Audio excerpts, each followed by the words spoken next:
Olá, meus queridos irmãos e irmãs, amigas e amigos, que prazer estar aqui com você mais uma vez para este espaço semanal de estudo da lição da Escola Sabatina. Eu sou o pastor Hélio Carnassali e que prazer, que privilégio nós temos de estar juntos aqui nos canais da Safeliz para juntos estudarmos a lição da Escola Sabatina. Estamos avançando, quase terminando este segundo trimestre de 2025 e hoje vamos ter a lição de número 12. Aí aparece um link na tela, você está vendo? Você pode, acessando esse link, você vai receber as informações, as novidades da Safeliz e você também receberá o acesso direto ao estudo da lição sem ter que procurar o link certo para ingressar no estudo. Além disso, você pode enviar os seus comentários, enviar os seus pedidos de oração. Você já sabe, mas não é nada demais lembrar que a Safeliz mantém uma equipe de intercessores, além do que nós também podemos e devemos orar uns pelos outros e assim formamos esse grande senso de família. Eu quero deixar aqui, sempre tenho feito isso e renovo e repito, compartilhe o estudo da lição. Alguém que não receberia por outros meios, certamente será abençoado com este gesto de compartilhamento e assim, mais uma vez, nós podemos estar servindo a Deus, não só sendo abençoados e sendo servidos, mas também servindo aquelas pessoas que de alguma forma ou outra não teriam acesso a este link. Antes de nós irmos para o estudo da penúltima lição, olha só que coisa, lição 12 do segundo trimestre de 2025, que tem como título Precursores dos Eventos Finais, eu convido você para curvar sua fronte e juntos orarmos ao Senhor. Ó Senhor Deus, Pai nosso, graças te damos por teu amor infinito e tua graça maravilhosa que se manifesta de tantas maneiras, teus cuidados nas pequenas e grandes coisas, mas sobretudo em ter revelado por meio dos teus profetas tantas informações, tantas lições que compõem a tua palavra e que nos fortalecem, nos animam e nos preparam para que um dia nós possamos alcançar a realidade da eternidade. Fica conosco, Pai, neste estudo, dirige-nos por meio do teu Santo Espírito, fortalece-nos onde quer que estejamos, em nome do Senhor Jesus. Amém. O verso para memorizar vem da segunda carta de Paulo a Timóteo, capítulo 1, verso 7, diz assim: Porque Deus não nos deu espírito de covardia, mas de poder, de amor e de moderação.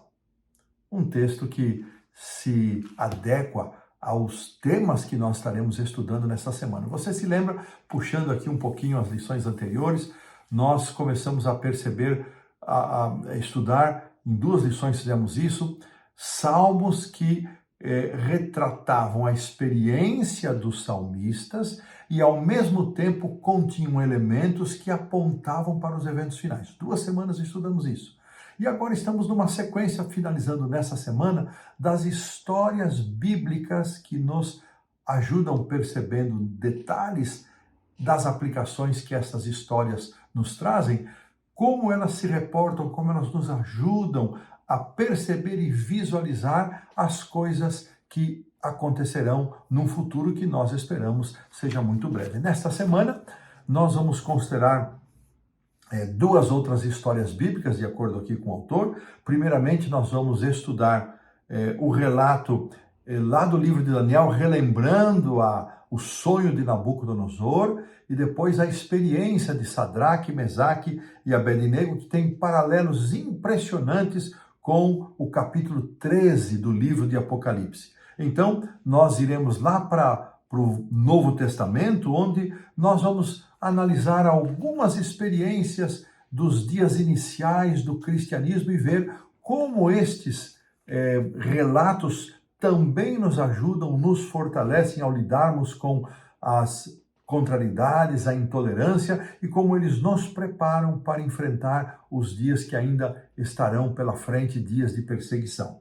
Ambos os exemplos, diz aqui o autor, destacam a coragem notável e apresentam chaves, apresentam sugestões para que nós também, ao lidarmos com estas situações adversas, possamos manter paz e manter a esperança mesmo em circunstâncias difíceis.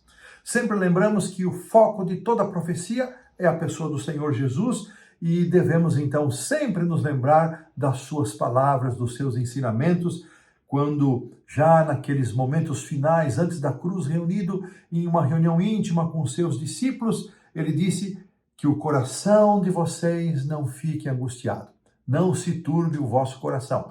É a linguagem mais tradicional. Vocês creram em Deus e creiam também em mim. E estes eventos finais, embora desafiadores para os fiéis de Deus, eles também nos ajudam a entender como Deus se preocupa e como Deus vai atuar para nos abençoar e nos proteger. E com estas considerações iniciais, nós colocamos um ponto final na lição do sábado à tarde.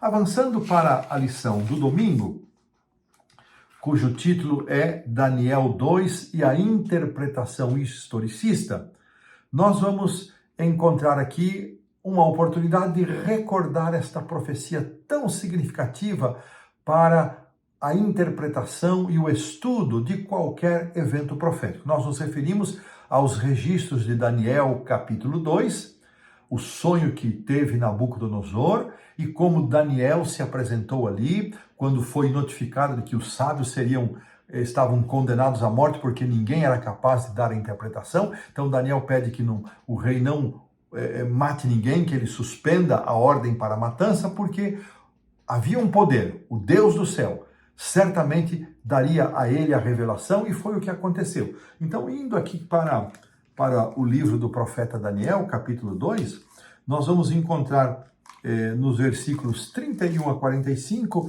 a recordação desta porção histórica, e nós nos lembramos sempre com muita alegria deste capítulo e desta profecia, porque ela está na base de qualquer estudo bíblico que nós damos, especialmente no início, para mostrar às pessoas que estão estudando conosco qual é a base para crermos nas Sagradas Escrituras, que são as profecias e o seu exato cumprimento. Escrevendo mais de 500 anos antes de Cristo, o profeta predisse a história mundial por meio do sonho de Nabucodonosor, começando com os seus dias, os dias em que ele estava vivendo, o reino da Babilônia, representado ali pela cabeça de ouro, e depois passando pelos reinos que vieram, Medo-Pérsia, ou a Média-Pérsia, Roma, Grécia, Roma, e a divisão do Império Romano nas nações da Europa moderna como elas existem hoje. Interessante que aqui há um destaque para o versículo 43. Eu vou pedir que a produção coloque aí, por favor, Daniel 2:43, que diz o seguinte: quanto ao que viste do ferro misturado com barro de lodo, misturar-se-ão mediante casamento, mas não se ligarão um ao outro, assim como o ferro não se mistura com o barro. Eu achei muito interessante o autor dar destaque justamente a essa questão. Na parte que nós chamamos de auxiliar do professor, e eu sempre tenho dito, irmãos, todas as vezes que eu estudo a lição da Escola Sabatina e que nós estudamos, nós estamos aprendendo alguma coisa. Não sei quantas vezes eu já preguei sobre esta profecia, já usei ou como ilustração ou como texto em estudos bíblicos, sermões, conversas, mas nunca havia percebido um detalhe que encontrei aqui no auxiliar do professor, e diz o seguinte, que normalmente na Bíblia, barro do oleiro, ou barro simplesmente, está associado com o símbolo da humanidade. Então é um símbolo da humanidade. Ele cita aqui Isaías 29:16, cita Jeremias 18:2, Romanos 9, 20 e 21, e outros textos mais, ele coloca aqui um etc. Enquanto os outros materiais, o ouro, a prata, o bronze e o ferro representam os poderes políticos humanos, o barro representa um poder espiritual diferente, que é o fato em questão aqui, afirmando ser divino. Olha que interessante, eu nunca tinha ouvido, lido ou tomado conhecimento desse aspecto. Na última cena da visão, que vai aparecer ali no versículo 45, ela culmina com o esmagamento de todos os reinos. E o barro está justamente, produção, coloque mais uma vez aí, agora o verso 45 do capítulo 2. Olha que detalhe interessante. Como viste que do monte foi cortada uma pedra sem auxílio de mãos, e ela esmiuçou o ferro, o bronze, o barro. Veja que ele não usa a ordem dos metais, ouro, prata, bronze e ferro, mas ele começa aqui, ferro, bronze, o barro no centro, prata e ouro. Olha que interessante. E aqui no auxiliar do professor, ele usa esta ordem em que os materiais aparecem aqui no episódio da destruição, dizendo que posicionando o barro aqui no centro, ele parece dar esta ênfase de que esses reinos mundanos buscaram durante toda a sua existência usurpar as prerrogativas divinas. Olha que interessante, eu nunca havia prestado atenção nesse detalhe e achei interessante, mais uma lição para o meu aprendizado. Aqui também nos é dito, irmãos, que na lição do domingo, ele pega um exemplo de uma monarquia dos dias atuais, que é a monarquia da Inglaterra. Ele diz que essa monarquia britânica, chamada de Casa de Windsor, que é um nome tipicamente inglês, mas esse termo ele é relativamente recente, porque ele foi originado apenas em 1917, durante ali a Primeira Guerra Mundial. Antes disso, a família real britânica era chamada de Casa de Saxe-Coburgo-Gotha, um nome claramente alemão, porque muitos da realeza britânica, tentando se misturar por meio de casamentos, como estava previsto na profecia, tinham sangue alemão, eram parentes, estavam aparentados com alemães. No entanto, esses laços de sangue não foram suficientes para mantê-los distantes, não, para mantê-los unidos numa época de guerra, e então, durante a Primeira Guerra Mundial, em condições em postura de oposição, eles se dissociaram porque não queriam ter a Alemanha associada à Casa Real da Grã-Bretanha. Olha que interessante isso aqui. Irmãos, um aspecto mais ainda é que todas as demais profecias do livro de Daniel, elas terão como base a profecia do capítulo 2. As demais profecias vão apresentar as sequências dos impérios que se seguiram. E aqui é algo muito interessante, e o autor coloca aqui a interpretação historicista, porque este é o método adventista de interpretação das profecias apocalípticas contidas em Daniel e Apocalipse. Nós não utilizamos o método preterista, que considera que todas as profecias já se cumpriram no passado. Também não somos partidários e nem convictos de usar o método futurista, que todas as profecias se cumprirão num tempo futuro. Mas nós entendemos, pela própria natureza e a essência dos relatos, que o método historicista, ou seja, as profecias se cumprem ao longo da história, a partir do momento em que o profeta está inserido, e então sim, pelos reinos subsequentes, pelas eras subsequentes. E isso é muito importante para nós adventistas do sétimo dia, porque isso dá sentido, ele cria uma harmonia em todo o processo de interpretação profética, especialmente das profecias apocalípticas, que, diferente das profecias que são condicionais, estas irão se cumprir. Sim ou sim, elas se cumprirão. Essa interpretação, portanto, diz aqui o autor no encerramento, ela se fundamenta na própria essência do texto bíblico. Não é que nós criamos, nós inventamos, é a natureza do texto.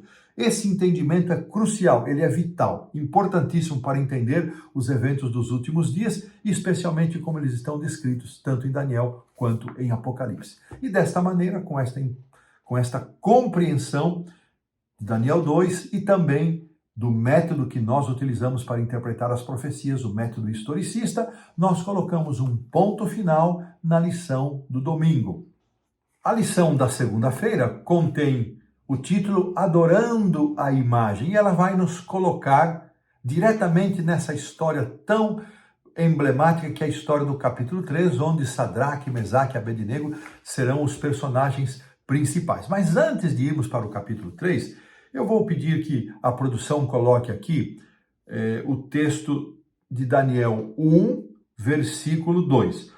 Diz assim, referindo-se a Nabucodonosor, o Senhor lhe entregou a Nabucodonosor nas mãos a Jeoaquim, rei de Judá, e alguns dos utensílios da casa de Deus. A estes levou-os para a terra de Sinear, para a casa do seu Deus, e os pôs na casa do tesouro do seu Deus. Olha que interessante, a menção da terra de Sinear, aqui em Daniel 1:2, nos remete ao relato da Torre de Babel. Gênesis 11, verso 2. Veja que o fato de Nabucodonosor ter tirado utensílios do templo de Jerusalém e trazido para a casa do seu Deus na terra de Sinear, conecta com o espírito daqueles homens que construíram a torre de Babel, e aponta para um espírito de quem não quer se submeter aos planos e à vontade do Senhor, quer que os seus próprios planos, a sua própria vontade e em última análise, ele mesmo seja o objeto de adoração e não Deus. Olha aqui que comparação interessante. Agora sim, indo para o capítulo 3, nós vamos encontrar aqui aquela história impressionante em que os 3 hebreus, Daniel não se encontra no relato, eles são convocados juntamente com vários outros personagens do império para adorar a estátua de ouro que o rei Nabucodonosor havia levantado no campo de Dura. É interessante que o texto indica claramente que Nabucodonosor, mesmo depois de reconhecer que o Deus de Daniel era o Deus que havia dado toda a revelação e que depois da cabeça de ouro que apontava para o reino da Babilônia, este reino passaria e ele também passaria, e os outros reinos viriam. Parece que ele, ao construir essa estátua, está dizendo, não, o meu reino permanecerá para sempre. Ele estava assumindo uma condição que não lhe pertencia, pondo-se em lugar de Deus como aquele que determina os tempos e as estações e os reinos e os reis. E este desafio, ele tem no seu cerne, acima de tudo, a questão da adoração. 11 vezes no capítulo 3, esta palavra vai aparecer em diferentes expressões verbais. 11 vezes. De fato, a história não é tanto a história da fornalha, nem da libertação, esses elementos estão aí, mas é a adoração. A quem vamos adorar? Esta é a grande questão, e este estudo e esta compreensão nos ajudarão tremendamente na compreensão daquilo que está projetado no livro do Apocalipse, capítulo 13.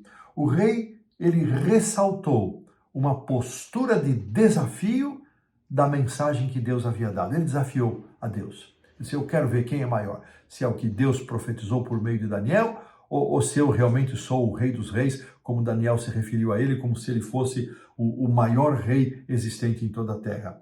Nabucodonosor aqui, de certa maneira, neste período, ele revelou, da mesma forma como Amã vimos na lição da semana passada, ele revelou traços do caráter de Satanás e não deixa de ser também uma representação, esta ambição, esta presunção, este orgulho e o desejo de ser adorado, de estar em evidência acima de todos os elementos, é também um traço e uma representação daquilo que Satanás praticou e ainda pratica, conforme descrito em Isaías capítulo 14 e Ezequiel capítulo 28.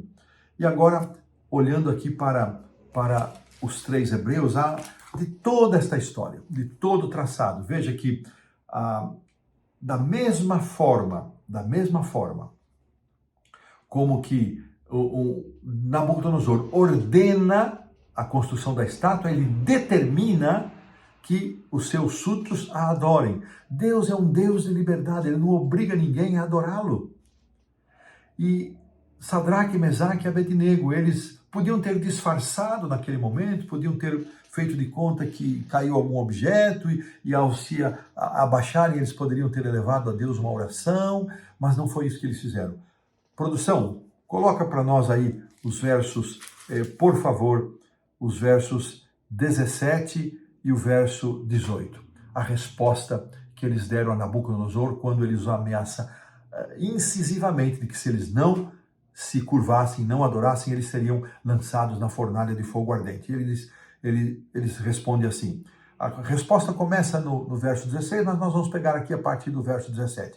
Se o nosso Deus a quem servimos quer livrar-nos, ele nos livrará da fornalha de fogo ardente e das tuas mãos, ó rei. Se não, fica sabendo, ó rei, que não serviremos a teus deuses, nem adoraremos a imagem de ouro que levantaste. Que coisa impressionante. Eu fico impressionado, meus irmãos, meus amigos, com esta postura. É claro que esta decisão desses 3 hebreus não havia sido tomada ali naquele momento, ela havia começado muito antes, muito mesmo antes deles terem sido levados como cativos. A disposição, a entrega deles para adorar unicamente ao Deus de Israel, o único Deus, o Deus Criador, era uma decisão já tomada. Se nós não tomarmos a nossa decisão de sermos fiéis antes que as provações aconteçam, quando elas chegarem, seguramente nós iremos titubear, nós iremos fraquejar. Por isso, cada dia, meu irmão, minha irmã, é um dia de decisão, é um dia para renovarmos o nosso pacto de fidelidade a Deus, aconteça o que acontecer. Será que eu estou falando para alguém hoje que está sendo severamente provado? Eu gosto de pensar que em todo cenário existe um Nabucodonosor cruel que está fustigando os filhos de Deus. Às vezes esse Nabucodonosor é um chefe no ambiente do trabalho, às vezes ele está na forma de um professor numa universidade, ou às vezes na forma de amigos, ou até da própria família. Pasmem, é isso mesmo. E se nós não tivermos convicção daquilo que cremos, nós não suportaremos a prova, porque a ordem para desobedecer, a ordem para adorar outras coisas, outros objetos que não o único Deus verdadeiro, o único que merece nossa adoração, ela pode surgir a qualquer momento. Se eu não estiver convicto, eu não suportarei, porque ela vem seguida de ameaça, e nesse caso era uma ameaça de morte. Então, meus queridos irmãos, nós temos que renovar cada dia o nosso propósito de fidelidade e de obediência ao nosso Deus. Eu gosto de pensar ainda, queridos irmãos, nesta história, como isso também se aplica à liberdade religiosa, um tema pelo qual eu trabalhei 6 anos lá na Visão e sigo apaixonado e atuante nesse ministério. Ele tem todos os ingredientes para nos ajudar a entender. Normalmente, quando existe algum regime totalitário ou quando Estado, governo e religião estão unidos, não existe liberdade religiosa.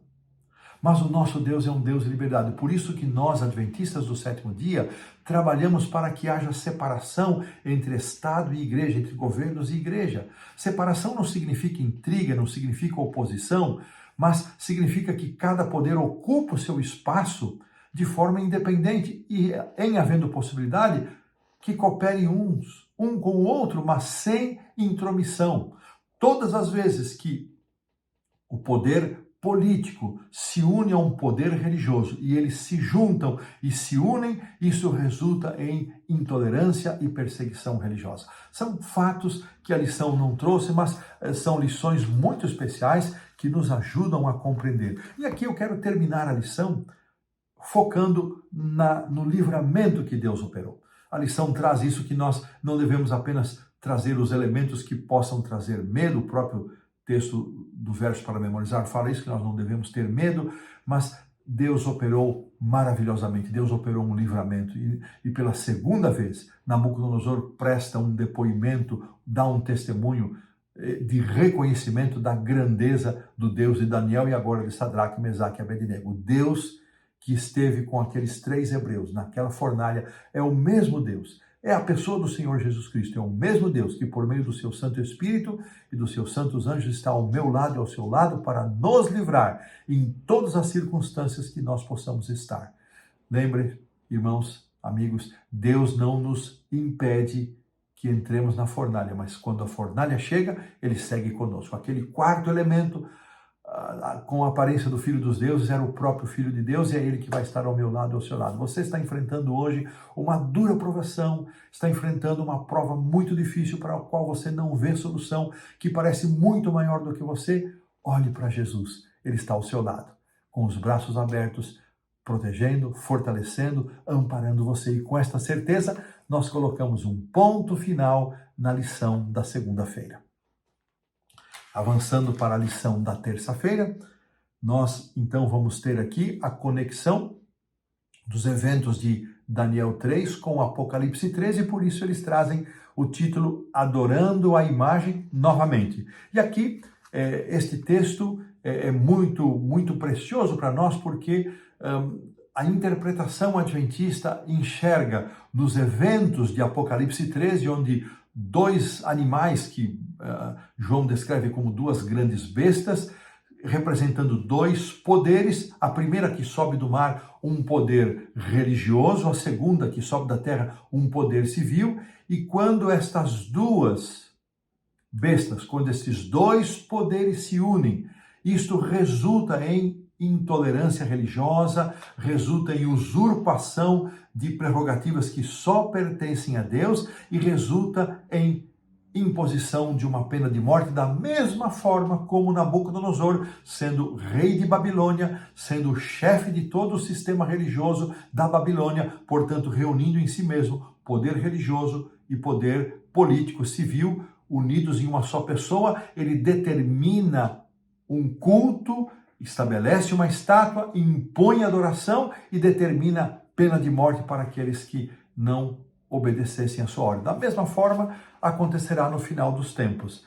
E esta lição e esta visualização e esta conexão de Daniel 3 com Apocalipse 13 nos permite esta compreensão. E é interessante, irmãos, que não é coincidência, e a questão de números são apenas números, mas Daniel 3,15 e Apocalipse 13,15 falam os mesmos versos 15 de Daniel 3 e de Apocalipse 13 são os versos que tratam justamente desta punição com morte para um ato de desobediência daquele poder no passado e deste poder que nós entendemos estará atuando no futuro, fazendo com que qualquer pessoa que desobedeça às suas ordens para adorar naquele dia falso, na troca de mandamentos, trocando o sábado verdadeiro pelo sábado espúrio, também pague com a própria vida. E aqui vem a lembrança: o povo de Deus é chamado para adorar o Criador, em oposição àquilo que faz a imagem da besta. Aqueles três rapazes que enfrentaram uma ameaça semelhante, eles se recusaram determinantemente a ceder. E nós, por mais diferentes que sejam as circunstâncias, será que nós teríamos permanecido em pé diante daquela fornalha aquecida? Uma coisa é nós falarmos aqui na comunidade do dia de hoje, não, eu não me dobraria. Outra coisa é você ouvir aí o crepitar do fogo aquecido 7 vezes e saber que você vai ser lançado ali e dizer, não, eu vou permanecer fiel. Da mesma forma no futuro, uma coisa é você dizer que vai permanecer fiel hoje, estando no conforto das nossas igrejas e dos nossos lares. Outra coisa é você dizer que vai ser fiel diante de um pelotão de fuzilamento. Por isso que nossa decisão de fidelidade, de obediência, precisa ser tomada a cada dia e renovada a cada dia, e não podemos deixar isso para os momentos em que estas coisas acontecerem. É ainda importante nós lembrarmos, meus queridos irmãos, que só poderemos ser fiéis, não é pelas nossas próprias forças, de forma alguma pela nossa firmeza de propósito ou de caráter, única e tão somente pela graça do Senhor Jesus Cristo, pela misericórdia de Deus e pelo poder que Ele nos comunica por meio do seu Santo Espírito. Por isso nós precisamos rogar a Deus que nos fortaleça, nos conceda graça e força para lidar com as provações, sejam as pequenas provações do dia a dia, como também aquelas que muitas vezes se apresentam diante de nós, mesmo hoje, que parecem muito maior do que nós, quando nós lidamos com perguntas sem respostas, com enfermidades, com perdas, como aquelas que se apresentarão ao povo de Deus nos dias futuros, somente pela graça do Senhor, pela força que o Senhor nos comunica, e desta maneira, focando sempre as nossas atenções e o nosso olhar para as promessas de Deus, colocamos um ponto final na lição da terça-feira e avançamos para a lição da quarta-feira, que tem como título Perseguição à Igreja Apostólica. Nessa altura dos acontecimentos, depois de ver Daniel 2, Daniel 3, Apocalipse 13 e as suas conexões, o autor nos conduz, avança na linha do tempo e nos conduz para o Novo Testamento. E é muito interessante, irmãos, que a lição aqui, ela vai nos apresentar algo que se encontra no capítulo 12 do livro de Atos. Uma história, a história gloriosa. Interessante que essas histórias do início de Atos, muitas vezes nós vemos e relembramos nos departamentos infantis da escola sabatina, das nossas classes sabatinas, né? E vez por outra, num sermão ou outro, mas não são temas que a gente costuma considerar. E se nós pensarmos, queridos irmãos, que capítulo 4 de Atos traz o primeiro evento de perseguição de intolerância religiosa, quando Pedro e João são aprisionados logo depois de curar o coxo junto à Porta Formosa. Capítulo 5 repete isso. Capítulo 7, a intolerância vem dos judeus contra Estevão. E no capítulo 8, deixa eu colocar aqui, localizar aqui só um instantinho. Atos capítulo 8, depois da descrição, da narrativa do apedrejamento de Estevão, então nós vamos encontrar aqui no capítulo 1, dizendo o seguinte, produção, coloca para nós aí, Atos 8, verso 1. Naquele dia levantou-se grande perseguição contra a igreja em Jerusalém e todos, exceto os apóstolos, foram dispersos pelas regiões da Judéia e Samaria. Veja, tão grande perseguição se levantou que houve aqui uma dispersão. E finalmente chegamos ao capítulo 12, passando ali o capítulo 4, capítulo 5, 7, o 8, mencionando essa perseguição, chegamos ao 12, onde Pedro foi aprisionado, e o capítulo começa reportando que Herodes fez prender alguns da igreja para os maltratar e fez passar a fio da espada a Tiago, irmão de João. Olha que interessante, meus irmãos. Pedro e Tiago foram presos. Tiago morreu decapitado. Pedro tinha certo que ele também não escaparia, mas Deus se manifestou de maneira miraculosa.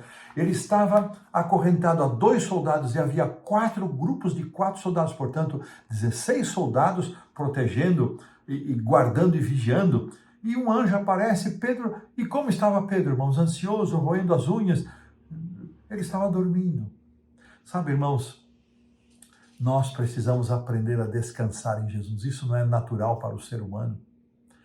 Assim como Jesus estava descansando naquele barquinho que atravessava o mar da Galileia e no meio da tempestade, Pedro, que naquele momento se desesperou, mesmo sendo um pescador experiente, ele agora busca esta bênção, encontra esta graça de poder ter tranquilidade. Ele estava dormindo, o anjo acorda, ele até pensou que fosse uma visão, e ele então é libertado da prisão. E é muito interessante que quando ele chega onde os irmãos estavam reunidos, a Rode, que foi abrir a porta ouvindo a voz de Pedro, o reconheceu e ao invés de abrir a porta, chega para os irmãos, Pedro está lá, e eles acham que ela está delirando. E aqui a lição faz uma aplicação interessante. Muitas vezes nós fazemos pedidos a Deus e nós mesmos duvidamos de que Deus possa atendê-los. Eles estavam ali implorando pela libertação de Pedro, e quando Rode chega com o testemunho de que Pedro havia sido libertado e estava à porta, eles acham que ela estava delirando. Ah, que lição preciosa para nós. Será que nós temos pedido e crido que o Senhor vai operar a nosso favor? Segundo aquilo que estamos pedindo, se isto for da sua vontade? É uma lição transversal aqui da história de Pedro, mas muito útil para nós. Assim que, irmãos, nós estudamos de forma abundante no trimestre passado, que nós não temos todas as explicações para as desgraças que acontecem para os filhos de Deus. A pergunta por que acontecem coisas ruins para pessoas boas continua sendo uma pergunta que faz eco no nosso coração, e nós não temos todas as respostas satisfatórias para acalmar todos aqueles que passam por essas situações. Por quê? Tiago não resistiu, ele foi morto, ele não foi libertado, perdão, e Pedro foi libertado. Deus tem todas as respostas e um dia nós também as teremos. E enquanto isso, Satanás quer nos fustigar, nos levando a duvidar da bondade, do amor e da misericórdia de Deus, mas nós temos uma outra alternativa, crer que Deus sabe aquilo que é melhor. Certamente Deus sabe aquilo que é melhor para os seus filhos e jamais nós faríamos diferente dele, se nós também soubéssemos o fim desde o princípio, ou quando chegarmos no futuro e olharmos para trás, nós vamos reconhecer que Deus fez o melhor. Então, mesmo sem ter todas as respostas, sem ter toda a clareza e o conhecimento, renovemos a nossa confiança no Senhor nosso Deus. E esta experiência de Pedro, veja, nós estamos estudando nesta semana histórias, conexões que nos ajudam a compreender melhor como as coisas vão se desenrolar num futuro. E é certo, irmãos, que nós passaremos por diversos momentos nos tempos finais.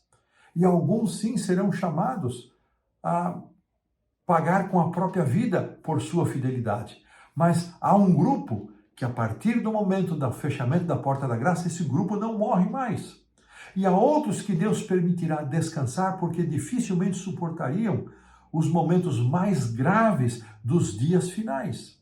Assim que confiemos em Deus, que o nosso foco não esteja na perseguição, não esteja no sofrimento que será imposto, mas esteja no Deus que liberta, no Deus que dirige, no Deus que abençoa, no Deus que protege, no Deus que salva, no Deus que nos dá esperança. Alguns crentes foram livrados, diz aqui o autor, mas outros foram mortos. À medida que nos aproximamos do fim dos tempos, isso também acontecerá, como acabei de mencionar. Até Pedro, embora liberto naquela ocasião, um dia morreu martirizado. Até o próprio Pedro. O próprio Jesus antecipou isso, ele chegou a dizer como isso aconteceria. Mas depois de indicar a forma como Pedro morreria, vocês se lembram como é que Jesus termina? Segue-me ou siga-me. Devemos seguir a Jesus independentemente da sorte que nos acontecerá. E aqui termino com o texto de Grande Conflito, página 30, que apareceu no início, eu deixei para falar agora. Produção, coloca para nós aí, por favor, os poderes da terra e do mal se mobilizaram contra Cristo na pessoa de seus seguidores. O paganismo previa que se o evangelho triunfasse, seus templos e altares desapareceriam. Então convocou suas forças para destruir o cristianismo. Acenderam-se as fogueiras da perseguição. E aqui, Ellen White faz esse retrato lá dos dias iniciais. De um lado, os judeus perseguiram os cristãos. De outro lado, os poderes pagãos perseguiram os cristãos. Não houve alívio, não houve trégua. Mas Deus conduziu a sua igreja e ela atravessou por todos esses momentos e chegamos até estes dias, certos de que o Senhor também, como fez no passado, estará conosco em qualquer provação, qualquer perseguição, qualquer dificuldade que haveremos de enfrentar. E desta maneira, nós colocamos um ponto final na lição da quarta-feira. Avançando para a quinta-feira, temos como título A Marca da Besta. Já vimos alguma coisinha deste tema na terça-feira, o autor vai trazer de volta aqui, para nós considerarmos este assunto, né? E ele menciona que à medida que os anos passam e os eventos finais como decreto de morte, marca da besta, decreto dominical, perseguição, não acontecem, muitas pessoas, até mesmo membros de nossa igreja, são tomados de certo ceticismo acerca da nossa interpretação dos eventos finais, incluindo o papel que o sábado tem nesses eventos. O Apocalipse, irmãos, não deixa dúvidas, ele é claro. Ou adoramos o Criador e tudo aquilo que representa o Criador, tudo aquilo que faz parte dos seus mandamentos e instituições, ou nós adoramos a besta com tudo aquilo que faz parte da adoração à besta. E no centro desta adoração está a questão da adoração a Deus no verdadeiro dia para adorarmos a Deus, que é o sábado do sétimo dia, o único mandamento que traz o selo do Criador, a identidade do Criador. Este selo não foi estabelecido para o povo judeu, como alguns querem dizer, mas ele vem lá dos primórdios da criação, quando Deus institui o sábado como dia de descanso e um dia especial para a comunhão com o Criador. E justamente nos tempos finais, os poderes conjugados, um poder religioso com um poder civil, vão impor uma adoração num falso sábado, num falso dia. E nesta questão, nestes tempos, irmãos, nós seremos severamente provados. E aqui vem a pergunta, né? De que lado nós ficaremos? E a lição traz 2 milagres realizados por Jesus num sábado. A cura de um homem com a mão ressequida na sinagoga, registrado em Mateus 12, 9 a 14, e a cura do paralítico que Jesus efetuou junto ao tanque de Betesda, registrada no Evangelho de João, capítulo 5. Nas duas situações, nos 2 eventos que aconteceram num dia de sábado, os líderes, os judeus, eles saíram dali convictos para tramar a morte de Jesus e anular, porque, segundo eles, Jesus estava pervertendo o sábado, estava desobedecendo o mandamento, ao passo que Jesus estava apenas cumprindo e executando a vontade de Deus, nosso Pai, a sua própria vontade, que é fazer o bem aos sábados. E aqui o autor faz uma reflexão muito interessante no último parágrafo. O desejo de matar, de perseguir, de usar de violência verbal e física, de ser intolerante por causa da tradição, em contraste com a ordem bíblica, com o mandamento de Deus, também se aplica na questão da guarda do sábado. Embora a questão aqui com Jesus não seja a mesma que vai acontecer nos eventos finais, mas ela guarda uma relação interessante, que é a vontade humana versus a vontade de Deus. A tradição humana se impondo sobre a ordem e o mandamento de Deus. E, novamente, de que lado nós vamos estar? Que posição vamos assumir? Que lição preciosa esta que o autor nos preparou. Já perto da conclusão, teremos só mais uma última lição nesse trimestre, mas que lição importante, revisitando estas histórias, estes conceitos tão fundamentais que de forma muito direta nos despertam e nos preparam para que possamos enfrentar os momentos finais com confiança, com esperança, certos de que Deus estará ao nosso lado e nos fortalecerá em cada passo do nosso caminhar. E desta maneira, pomos um ponto final na lição da quinta-feira. Avançando para a sexta-feira, nós temos aqui 2 parágrafos do grande conflito na página 524. No primeiro parágrafo, Ellen White relembra quantas vezes Deus usou anjos para diversas situações.